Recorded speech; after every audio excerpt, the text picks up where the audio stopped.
Hello everyone, welcome to day 88 of 90 days challenge. তো আজকে অনেক দেরি করেই ঘুম থেকে উঠেছি, কারণ আজকে সকালবেলা কোনো পড়ানোও ছিল না, তাই আরামসে 8টা সাড়ে 8টা নাগাদ ঘুম থেকে উঠলাম।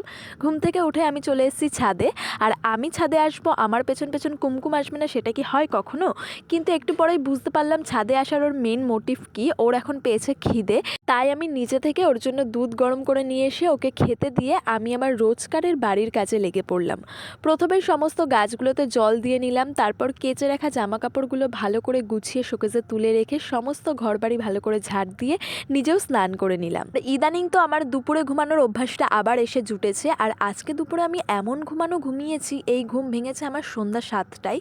দুপুরে যেদিন আমার একটু বেশিক্ষণ ঘুমানো পড়বে, সেদিন তো আর ঘুমের ঘোর কাটতেই চাইবে না, সারাক্ষণ হাই উঠতেই থাকবে।